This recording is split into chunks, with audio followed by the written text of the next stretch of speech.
আওয়ামী লীগ পালিয়েছে গণঅভ্যুত্থানের মুখে, এটা যেমন বাস্তবতা, আবার আওয়ামী লীগ এখানে আছে, এটা রিয়েলিটি।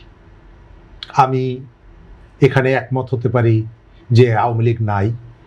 গতকাল বা পরশুদিন আপনি একটা টেলিভিশনে একটা ইন্টারভিউ প্রচারিত হয়েছে এবং সেটি ব্যাপকভাবে ছড়িয়ে পড়েছে ফরিদপুর 1 আসনের, সেখান থেকে নির্বাচিত জামাত দলীয় সংসদ সদস্য। তিনি বলছেন যে আমি তো আওয়ামী লীগের ভোটেই জিতেছি, তারা আমাকে ভোট না দিলে কি আমি জিততে পারতাম? তাদের লাখ লাখ কোটি কোটি ভোটার আছে, এখন আমি তাদের বাড়ির সামনের রাস্তাঘাটগুলো সব ঠিক করে দিচ্ছি। তার অর্থ হচ্ছে যে তারা আছে, তারা মিছিল করতে পারছে না, পলিটিক্যাল অ্যাক্টিভিটি কেন চালাতে পারছে না? তার কারণটা হচ্ছে যে তারা একটা গণ অভ্যুত্থানের ভেতর থেকে ক্ষমতাচ্যুত হয়েছে এবং তাদের অনেকের বিরুদ্ধে হত্যা থেকে শুরু করে লুটপাট থেকে শুরু করে অনেক ধরনের অভিযোগ আছে, মামলা রয়েছে। আবার তাদের সবাই যে হত্যাকারী, তারা সবাই যে লুটেরা, তাও না।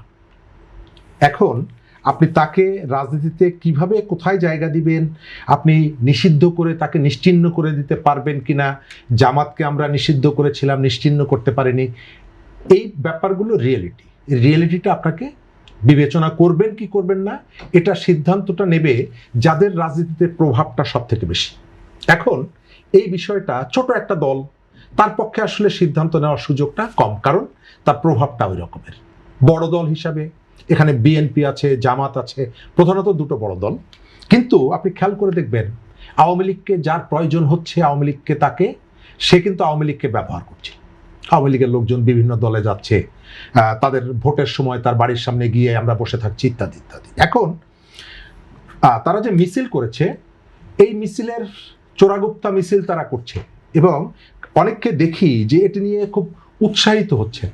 আজ থেকে 1.5 বছর আগে যে দলটি মনে করত যে তারা কখনোই ক্ষমতা থেকে যাবে না, তারা 15 জনের একটা মিছিল করছে এবং এর ভেতর থেকে ভীত হওয়ারও আমি কিছু দেখছি না, আবার এর ভেতর থেকে উল্লসিত হওয়ারও কিছু দেখছি না।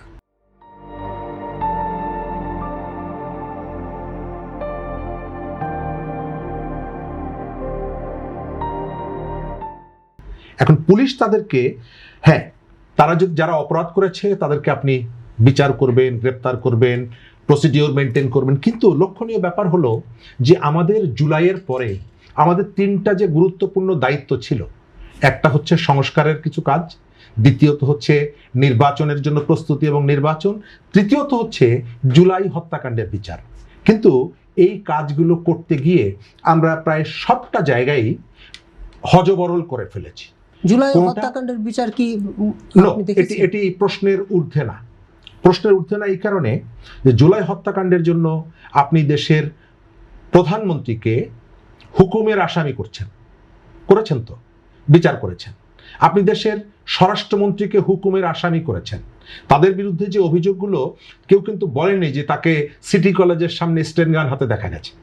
তারা যেহেতু দায়িত্বে ছিলেন, ওই সময়ের যে ঘটনাগুলো, সেই ঘটনার রেসপন্সিবিলিটি তাদের। ঠিক যেমনিভাবে এখন আইন শৃঙ্খলার জন্য আমরা বারবার সালাউদ্দিন সাহেবকে দায়ী করি, আমরা বারবার সরকারকে দায়ী করি। আমাদের রামিসার হত্যার পরে প্রধানমন্ত্রী যখন যান, আমরা সেখানে চিৎকার করি। তার অর্থ হলো যে ক্ষমতায় থাকার সময় যে ঘটনাগুলো ঘটবে তার রেসপন্সিবিলিটি আপনার।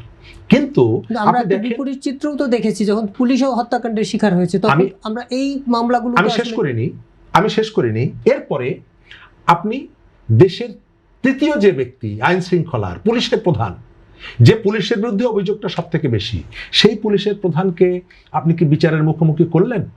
আপনার রাজসাক্ষী হওয়াটা এটা আইনগতভাবে অবৈধ না, কিন্তু তাকে রাজসাক্ষী করার ভেতর থেকে অনেকের শঙ্কা যে আপনি তাকে লঘু দণ্ড দিয়ে এখান থেকে সেভ করে নিয়ে গেছেন।